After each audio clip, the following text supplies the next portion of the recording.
सानवी एक बहुत बड़े घर की बेटी है। उसकी शादी हाल ही में आदर्श से हुई है। आदर्श का परिवार एक सफल परिवार होने के बावजूद भी वो सादी जिंदगी जीता है।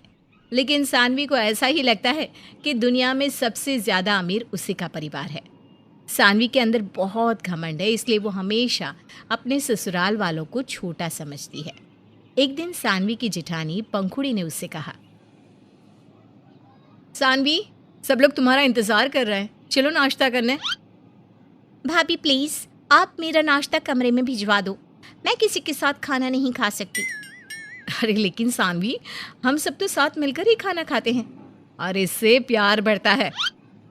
भाभी, ये सब गवार लोगों के चोंचले हैं। मैं अपने मायके में भी अपने कमरे में ही खाना खाती हूँ, मुझे प्राइवेसी पसंद है। हम सब साथ मिलकर खाना खाते हैं, इसका मतलब ये नहीं कि हम गवार हैं। खैर छोड़ो, मैं भिजवाती हूँ तुम्हारे लिए नाश्ता। पंखुड़ी वहाँ से चली जाती है और सारी बात अपनी सास मालती को बताती है। मालती पंखुड़ी से कहती है, छोड़ो बहू, नई नई शादी हुई है ना, इसलिए ऐसा बोल रही है। नई नई जगह एडजस्ट होने में थोड़ी दिक्कत तो होती ही है। मैं उसके लिए प्लेट लगा देती हूँ, तुम जाकर दे आओ। इसी तरह एक दिन घर के सभी लोग एक साथ बैठकर क्रिकेट मैच देख रहे थे और साथ में शोर भी मचा रहे थे। तभी वहाँ से सानवी गुजरी तो आदर्श ने उसे देखते ही कहा, अरे सानवी, तुम कहाँ इधर उधर घूम रही हो? आओ ना, हमारे साथ मैच देखो ना। इंडियन टीम का प्रदर्शन कितना अच्छा है, बहुत मजा आ रहा है। आदर्श, ये क्या गवारों वाली बातें करते हो? तुम लोग इतना शोर मचा रहे हो। घर को कितना गंदा कर रखा है, हर जगह चिप्स के पैकेट, पॉपकॉर्न गिरा रखे हैं। ये घर कम मछली बाजार ज्यादा लग रहा है। इतने पढ़े लिखे होकर भी गरीबों की तरह हरकतें करते हो। ये क्या बोल रही हो सानवी? इस घर में सभी तुमसे बड़े हैं, तुम सभी को गवार बोले जा रही हो। तो गलत क्या बोल दिया? देखो आदर्श, मुझे इतने शोर में रहने की आदत नहीं है। तुम अपने घर वालों से बोलो कि अपने अपने कमरे में आराम से मैच देखें। इतना शोर मचाने की क्या जरूरत है? सानवी आदर्श और घर के सभी लोगों की इंसल्ट करके वहां से चली जाती है। आदर्श को बहुत गुस्सा आता है। तभी पंखुड़ी आदर्श से कहती है, आदर्श, तुम्हें अपनी पत्नी के ऊपर बहुत गुस्सा आ रहा है ना? लेकिन ये तो कुछ भी नहीं है, ये तो सभी घर वालों के लिए आई तब से ऐसे ही बोले जा रही है। पहले तो माँ और मुझे लगा कि शायद यहाँ एडजस्ट नहीं कर पा रही है, लेकिन इसका व्यवहार तो दिन पे दिन और बुरा होता जा रहा है। पता नहीं इतनी घमंडी और नकचड़ी क्यों है।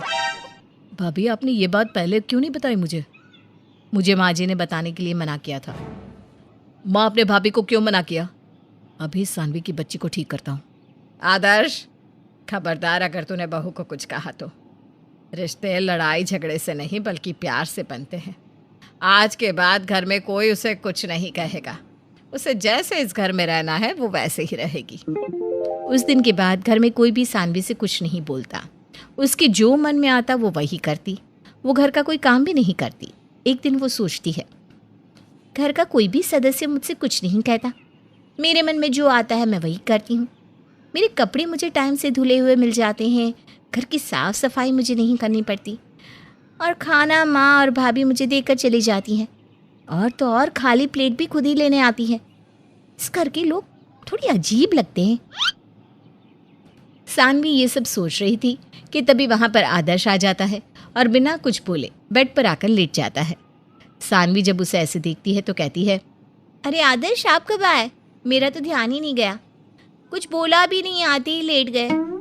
क्या बोलूँ मैं तुम्हें तो हम सब गवार और भिखारी लगते हैं ना, तो मुझे लगा शायद तुम मुझे ऐसे गवार से बोलना पसंद करोगे भी या नहीं। अच्छा, तो तुम्हारी माँ और भाभी ने तुम्हें मेरे खिलाफ भड़का दिया। और क्या क्या कहा है उन दोनों ने?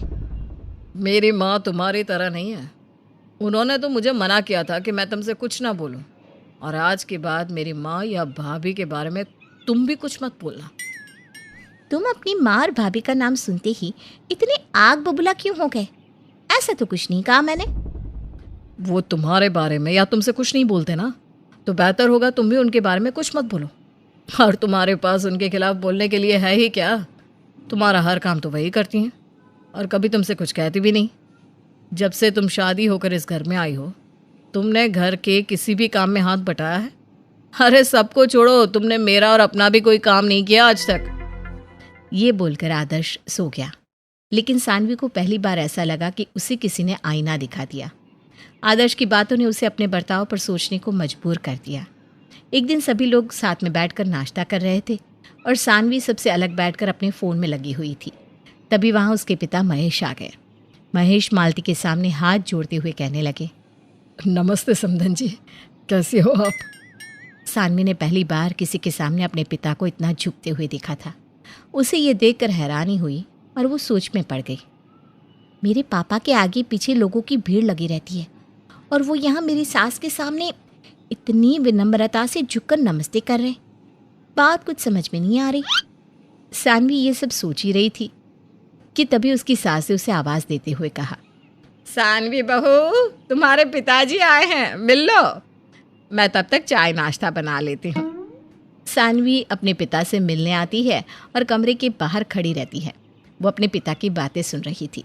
उसके पिता उसके पति और सास से कहते हैं, समधन जी, इस बार मुझे बिजनेस में बहुत नुकसान हुआ है, इसलिए मुझे आपकी छोटी सी हेल्प चाहिए। आदर्श ने जैसे ही ये बात सुनी वैसे ही उसने अलमारी में से 10 लाख रुपए निकालकर अपने ससुर के हाथ में रख दिए। ये लीजिए पापा जी, पूरे 10 लाख रुपए हैं। इन पैसों से आप दोबारा से अपना बिजनेस स्टार्ट कर सकते हैं। अब बिल्कुल भी चिंता मत कीजिए। बेटा, तुमने बिना पूरी बात सुने मुझे 10 लाख रुपए दे दिए। लेकिन बेटा, ये बहुत ज़्यादा है, मुझे इतने रुपए नहीं चाहिए। भाई साहब रख लो, बिजनेस के काम तो ऐसे ही होते हैं, क्या पता आगे ज़रूरत पड़ जाए। और इसके अलावा किसी भी चीज़ की ज़रूरत हो तो बता देना, हम सब आपके अपने ही तो हैं। किसी बात की चिंता मत करना। आदर्श आपके बिजनेस को चलाने में भी आपकी मदद करेगा। बहन जी, अपनी बेटी के लिए ऐसा परिवार पाकर मैं तो धन्य हो गया। आदर्श, तुम दामाद नहीं बेटे हो। पापा जी बिल्कुल ठीक कहा आपने, और अब से आप मुझे बेटा ही समझेंगे। देखिए, आपको किसी भी चीज़ की ज़रूरत हो ना तो आप बिना झिझक हमें बता सकते हैं। हाँ, आप दोनों की बातों के चक्कर में चाय ठंडी हो गई, मैं दोबारा गर्म करके लाती हूँ। थोड़ी देर बात करने के बाद महेश वहाँ से जाने लगा। तभी उसकी नज़र एक तरफ खड़ी अपनी बेटी पर गई। महेश सानवी के पास गया और बोला, बेटा, मैंने तुम्हारी शादी बहुत सोच समझ कर इस घर में की है। तुम्हारे ससुराल वाले बहुत अच्छे हैं, इनके पास इतना पैसा है कि तुम सोच भी नहीं सकती, लेकिन फिर भी ये लोग सादा जीवन जीते हैं। हमारा घर तो पैसों से बना है, लेकिन इनका घर प्यार से बना है। और तुम्हारे ससुराल वाले दान पुण्य का काम भी बहुत करते हैं। महेश अपनी बेटी से मिलकर वहाँ से चला गया और सानवी वहाँ खड़े होकर अपने बर्ताव के लिए शर्मिंदा थी। उसे समझ में नहीं आ रहा है कि वो अपने ससुराल वालों से माफ़ी कैसे मांगे। वो ये सब सोच ही रही थी, तभी उसकी सास उससे कहने लगी, अरे सानवी बहू, तुम इतनी देर से यहाँ क्यों खड़ी हो? तुमने नाश्ता नहीं किया है ना? तुम अपने कमरे में जाओ, मैं नाश्ता लेकर आती हूँ। माँ जी, वो मैं आज। हाँ हाँ बोलो बहू, क्या हुआ?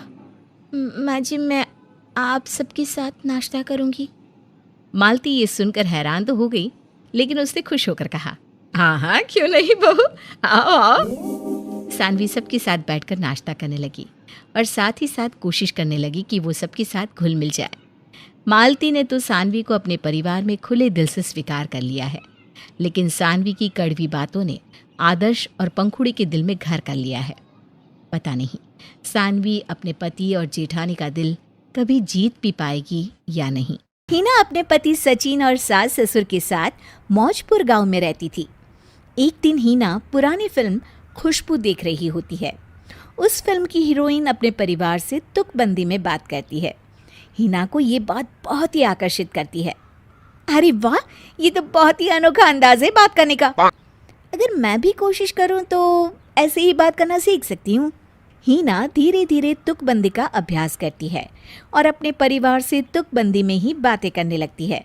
पहले तो सब हिना की इस तुकबंदी की आदत को मजाक में लेते हैं। बहू, नाश्ता तैयार है? मम्मी जी, आज पराठे के संग अचार है। पराठा और अचार? वाह, क्या बात है बहू। तो इसी बात पर मैं आपको धन्यवाद कहूँ?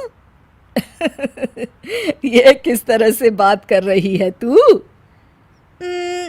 तुकबंदी की तैयारी है शुरू। तुकबंदी? जी माँ जी। सास हंसने लगती है। अच्छा अच्छा, ला नाश्ता करा दे। बस अभी लाई पराठे। हिना रसोई में चली जाती है। ये इतना भी मुश्किल काम नहीं, बस वाक्य बनाने हैं मुझे सही। हिना अब जब भी किसी से बात करती तो तुकबंदी में ही बात करती। हिना जल्दी करो, मुझे ऑफिस के लिए लेट हो रहा है। थोड़ा सब्र करो, खाना अभी बन रहा है। आज इतनी देर कैसे हो गई? आज मैं सुबह देर सो गई। ओफो, अब बस भी करो, ये तुकबंदी बहुत हो गया। ये लो, आपका टिफिन भी पैक हो गया। मैं जा रहा हूँ ऑफिस, तुम्हारा कुछ नहीं हो सकता। जल्दी ऑफिस से आइएगा, कितना बिजी रहे हैं आप पूरे हफ्ता। सचिन मुस्कुराकर चला जाता है। हिना की तुकबंदी की आदत इतनी ज़्यादा बढ़ जाती है कि अब वो केवल घर वालों से ही नहीं बल्कि बाहर वालों से भी तुकबंदी में ही बातें करने लग जाती है। हिना एक दिन दूध वाले से तुकबंदी में बातें कर रही होती है। हम झूठ बोल रहे हैं क्या? एकदम ठीक हिसाब लगाया है दूध का। आप चाहो तो खुद ही हिसाब लगा लो। देखो भैया, आप अपनी ज़बान संभालो। अरे मैडम, हमने अब ऐसा क्या कह दिया?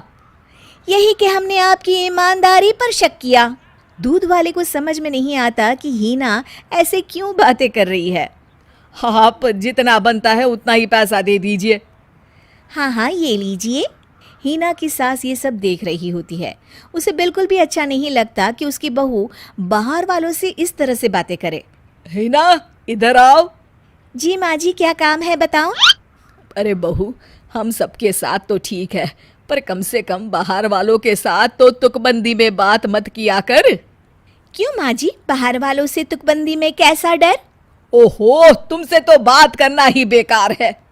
अरे माँ जी, आपको नहीं पता मेरे अंदर छुपा एक कलाकार है। अच्छा बाबा, अच्छा ठीक है, पर याद है ना आज रात खाने पर तुम्हारी ननद और जीजा आ रहे हैं? हाँ वो तो याद है, पर माँ जी हम खाने में क्या बना रहे हैं? वो तो अभी सोचा नहीं। माँ जी, सोचे बिना तो कुछ होता नहीं। ओफो बहू, बस भी करो अब, नहीं तो मेरा बीपी बढ़ जाएगा। सास बहू के आगे हाथ जोड़ लेती है।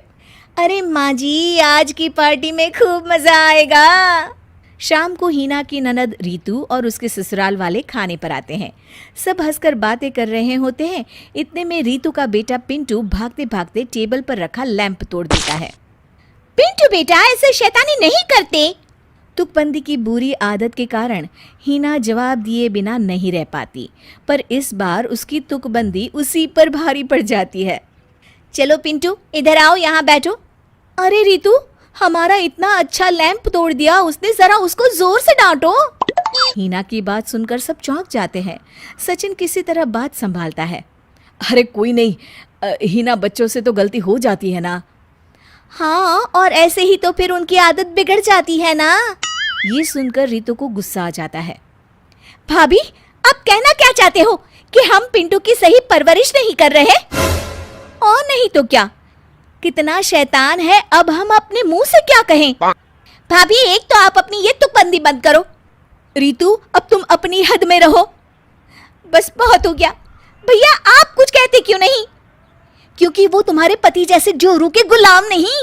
हिना ये बोलकर चुप हो जाती है और रीतू के पूरे परिवार को बहुत गुस्सा आता है। रीतू का पति बोल पड़ता है। चलो रीतू, यहाँ हम अपनी बेइज्जती कराने नहीं आए हैं। हाँ हाँ, जाइए जाइए, आप तो बस अपनी महंगी कार दिखाने लाए हैं।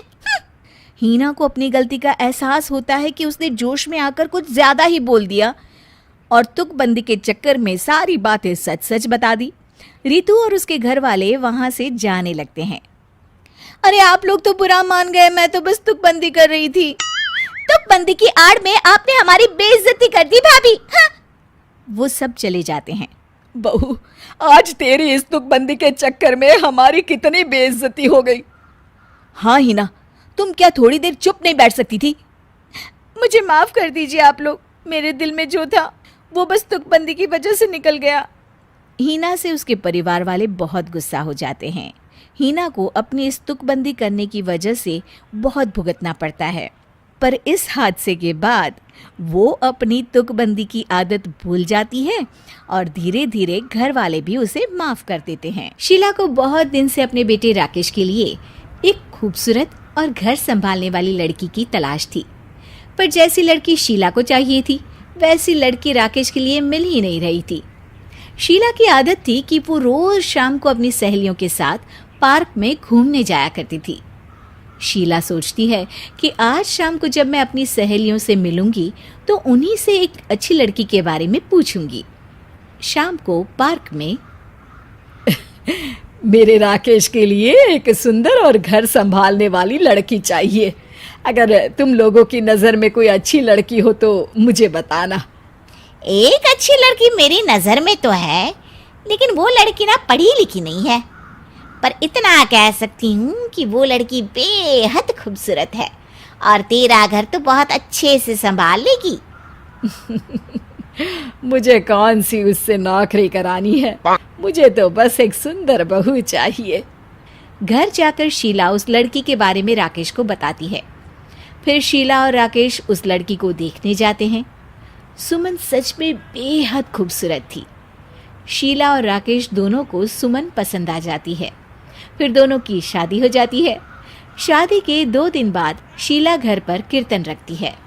बहू सुनो, आज ना मैंने शाम को घर पर कीर्तन रखे हैं जिसमें आस पड़ोस के लोग भी आएंगे, इसलिए तुम अच्छे से तैयार हो जाना। ठीक है माँ जी। ऐसा कहकर सुमन नहाने चली जाती है। थोड़ी देर बाद बाथरूम से चिल्लाने की आवाज़ आती है। ये सुनकर शीला और राकेश बाथरूम की तरफ दौड़ते हैं। क्या हुआ? तुम क्यों चिल्लाई? दरवाजा खोलो। सुमन बाथरूम से बाहर आती है तो सुमन को देखकर राकेश और शीला की आंख खुली की खुली रह जाती है, क्योंकि सुमन पूरी तरह से गंजी हो चुकी होती है। हाय, मेरे बाल कहाँ गए? मेरे इतने सुंदर बाल। अरे बेवकूफ, तूने ये क्या कर डाला? मैंने तो कुछ नहीं किया माँ जी, मैंने तो सिर्फ ये शैम्पू अपने बालों पर लगाया था। अरे पागल है बहू, ये शैम्पू नहीं है, रिमूवर क्रीम है। ये क्या होता है माँ जी? मैंने तो सोचा कि ये शैम्पू है। अरे तेरी आँख है या बटन, तुझे दिखाई नहीं दे रहा? इसमें लिखा है हेयर रिमूवल क्रीम। एक बार पढ़ तो लेती। फिर शीला को याद आता है कि सुमन तो अनपढ़ है, उसके लिए तो काला अक्षर भैंस बराबर है। वो सर पर हाथ रखती है। हे भगवान, मेरी ही गलती है जो मैंने इस अनपढ़ लड़की को अपने घर की बहू बनाया। अरे जो लड़की शैम्पू और रिमूवर में अंतर नहीं कर सकती, वो क्या खाक संभालेगी मेरा घर। हाय रे किस्मत। माँ, अब किस्मत को कोसने से कुछ नहीं होने वाला। अब ये सोचो कि करना क्या है, क्योंकि आज शाम को सब कीर्तन में आने वाले हैं। इसे ऐसी ही गंजी सबके सामने लेकर जाओगी क्या? तू ठीक कह रहा है बेटा, इस गंजी का हमें ही कुछ करना होगा। इस बेवकूफ से तो मुझे कोई उम्मीद नहीं है। एक काम कर, तू जल्दी से जाकर बाजार से एक विग लेकर आ। इस गंजी को तो मैं ही ठीक करती हूँ।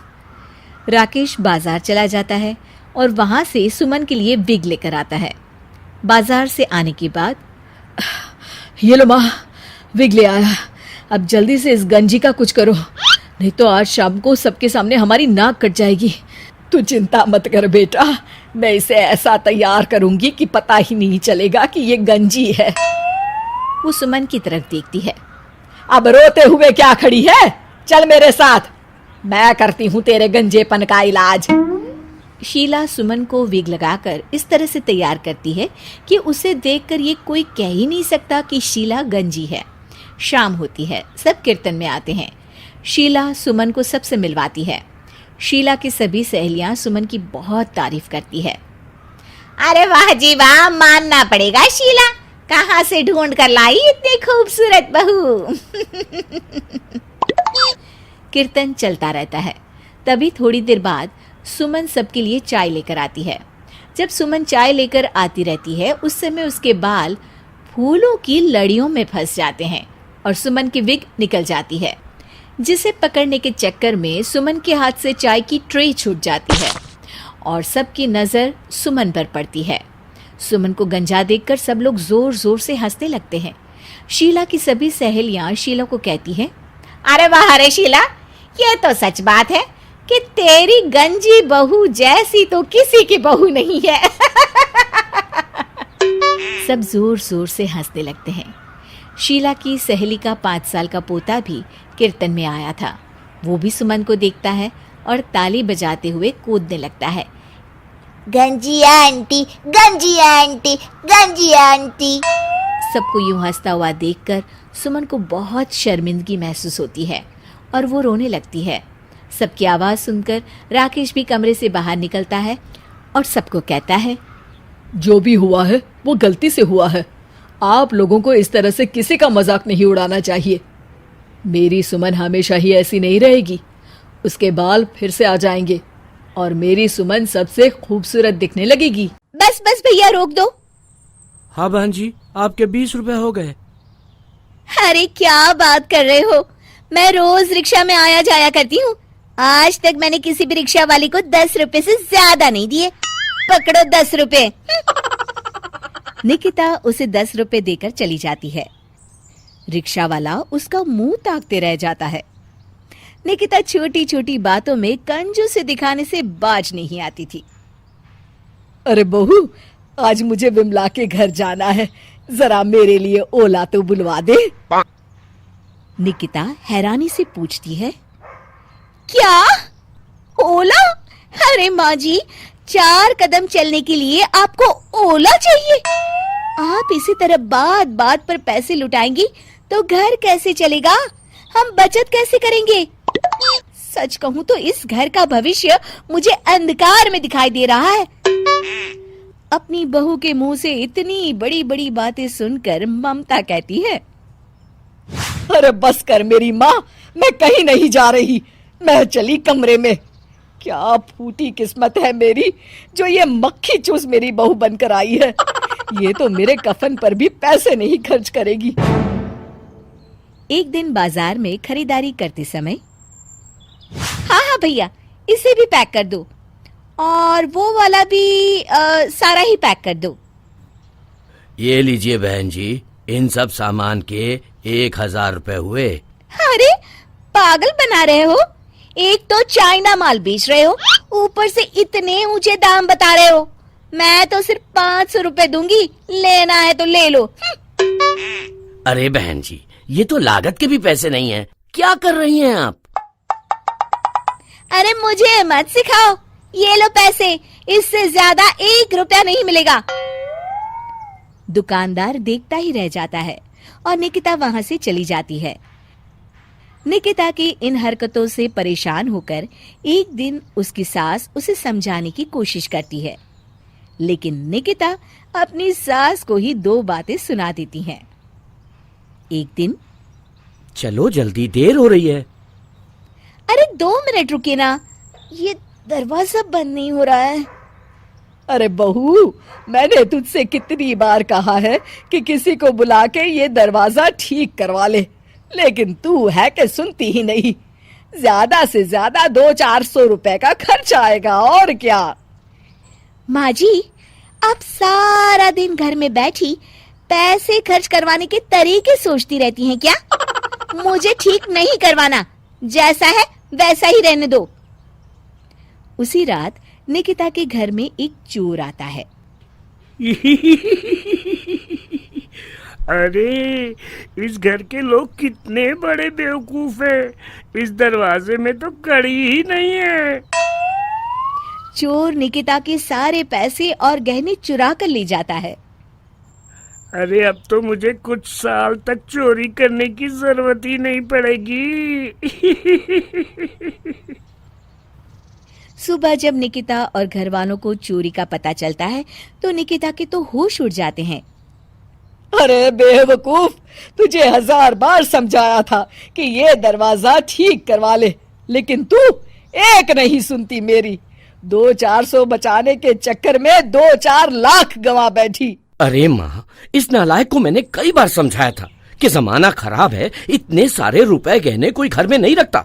तो कहती है मुझे बैंक वालों पर विश्वास नहीं है, मैं अपने पैसे किसी को नहीं दूंगी। हो गया, अब बैठ के तलो। इस तरह निकिता ने सालों साल कंजूसी करके जितने भी पैसे बचाए थे, एक ही रात में चोर सारे पैसों पर हाथ साफ कर गया।